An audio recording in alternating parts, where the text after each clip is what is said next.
I've got a big message today, but I've got to give you a warning. This is not an easy message. And no, I don't know your friends and family, so I'm actually speaking about a topic that I believe we all need to hear. And here it is. The headline is simply this: Why We Lie.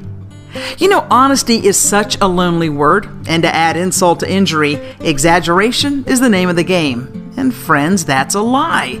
Oh, I know I said the word lie. I said it because, well, that's what it is when you don't tell the truth about yourself. I know the word sounds harsh, and it is tougher still to be called out on, but quicker than you can hide your lie from those who know you, the damage you've done to yourself will cut you deeply and leave a lifelong scar for all to see. I want to encourage you today to make your way back to your beautiful and real self and not someone else's idea of who you should be. We all know people who exaggerate their self-importance to the point of ridiculousness. You can see it on their website, Facebook pages, and LinkedIn profiles. It's a sad commentary on our world that just because someone wants it to be so, and without the work, the sweat, or the knowledge, they think they can lie their way into the spotlight. But it's a funny thing that many forget about that spotlight, and that is, it doesn't lie. And it doesn't exaggerate the dishonest image. So, the truth shines lonely on that stage. You know, you see it daily in the game of social media, trying to make everything seem grander, bigger, and more enhanced than it really is. Everything from preachers who claim they've spoken to millions of converts, to speakers who claim they've spoken to tens of thousands of people, or politicians who claim they've heard from hundreds of constituents. When in reality, those numbers are suspect at best and flat out wrong at worst. Maybe I'm a skeptic. Okay, I am. But I rarely believe the numbers unless I can quantify them, because sliding the scale to make one seem more important than they really are is quickly becoming our national pastime. Just think about all the folks who are suddenly lifted into a leadership role only to find out they lied on their application, their resume, or their wartime record, and just as quickly as they ascended, they crash. But not without the sticky judgment that will follow them the rest of their lives, of being known as a fabricator, falsifier, or faker. You know, you see this trickery all the time when unknowns claim that they've spoken, trained, or taught 25,000 plus people, when the reality is no one knows their name, and they're not recognized by any organization as a leader in their industry, and worse yet, they don't show up on any online resource as a source of information. The fact is, it is more than a bit of exaggeration that we're dealing with. This self-aggrandizement, my friends, it borders on psychosis, and that really is a serious mental health issue. Michelle Holm has a quote that sums up this national phenomena clearly when she says, "Denial is the worst kind of lie, because it's a lie you tell yourself." And yet we see it all the time. I'm guessing the exaggerator doesn't expect anyone to look for the truth, but that would be a mistake, because in this day and age, it doesn't take much to be found out.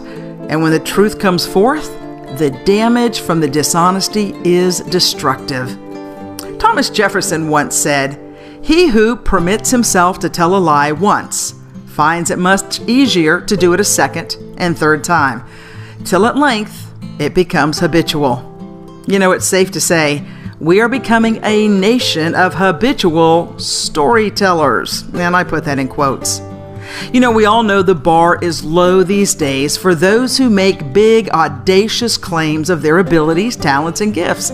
And frankly, it is always sad to see when they can't measure up to the level they claim.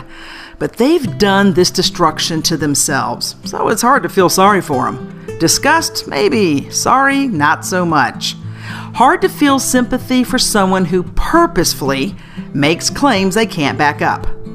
You know, there was a scam going around the book industry, and I'm sure it still happens.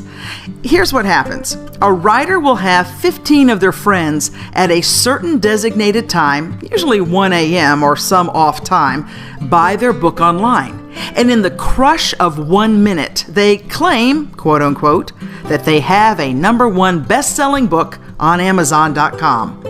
It seems silly in the light of day, but schemes like this happen more than we know, all for the purpose of exaggerating one's self-importance. Time's a funny thing when it comes to the truth. And if this is you, the people who know you haven't accomplished the fake list of success you claim by bellowing or on your brochure or even your website.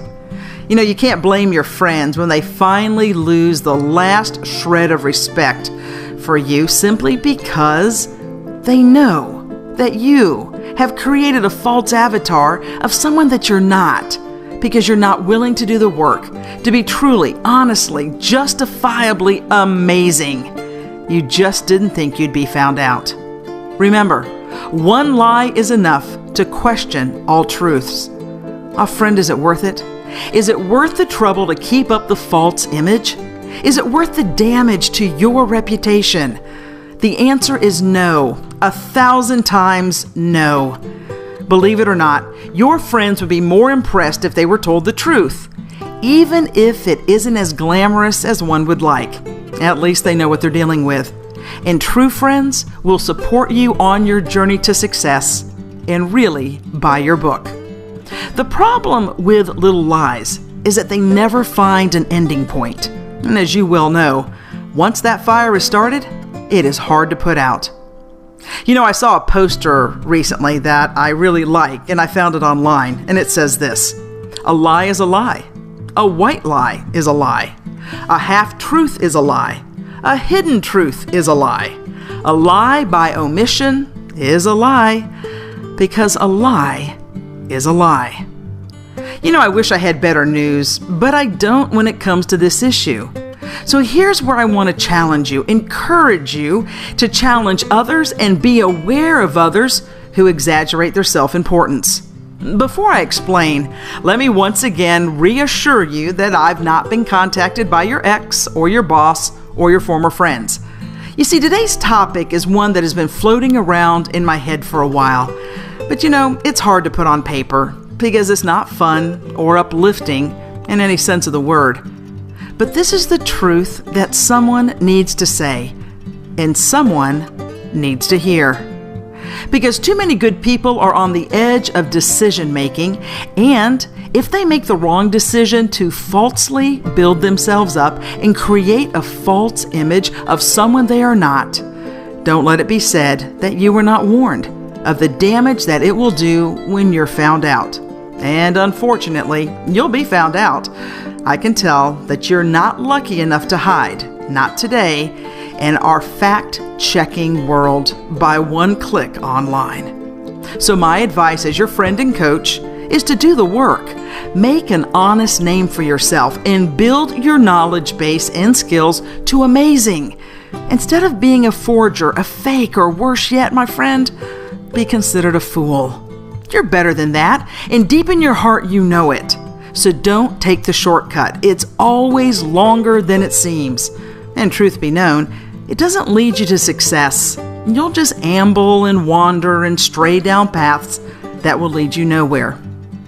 But probably the most important reason I can think of for you to come back to being who you are online, offline, and in real life is that friendships, real friendships, are hard to come by and harder to maintain as you get older. And as the wise old Aesop of Aesop's fable said, betray a friend and you'll often find you've ruined yourself. Another quote I like says this: breaking someone's trust is like crumpling up a perfectly good piece of paper. You can smooth it over, but it's never going to be the same again. Let me add this truth. If you want a long-term relationship in life, in business, and with others, friend, you got to follow this simple rule. Never lie. Being honest may not get you a lot of friends, but it will always get you the right ones. And I'll close with this quote from Thomas Jefferson: honesty is the first chapter in the book of wisdom. Be wise, my friend. Be truly amazing. But most of all, be honest. I know today's message is a little different than some of the others I've given, and it is my goal to be an encouragement for your life. But you know what? When I read and see and hear of people who consistently cross that line, it really is doing damage because people will find out. And friends, once you're marked, it's really hard for that mark to be removed.